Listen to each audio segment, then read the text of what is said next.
সকালবেলা বাইরে কত কাজ করছি, আমার খিদা লাগছে, তুমি ভালো করে জানো যে আমার খিদা লাগলে শরীর হাত পা কাঁপে। আমার খাওয়ার মন কিছু রেডি করো নাই। সকালবেলা যে পাঙ্গাস মাছটা দিয়ে গেলাম, কইছি আলু দিয়ে ঝোল করবা, কই মাছ তো কাটোই নাই। এই যে পাতিলটা, পাতিলের মধ্যে কোনো চাল নাই, পানি নাই, কিছু নাই, পাতিলে লাভ আছে, লাঠি দিয়ে সব পালাই। মা, তোমার প্রেশারের সমস্যা, তুমি শুয়ে থাকতেই পারো, কিন্তু ভাবি কি করছে? ভাবি রান্না বান্না করতে পারতো না?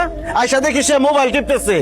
বাড়ির বউয়ের যদি এই সমস্যা থাকে তাহলে তো সংসার চালানোই বিপদ। যে যখন যা হুকুম করবা সেই কাম আমার করার লাগবো, আর আমি মোবাইল টিপি না ছবি তুলি এটা আমার ব্যক্তিগত ব্যাপার।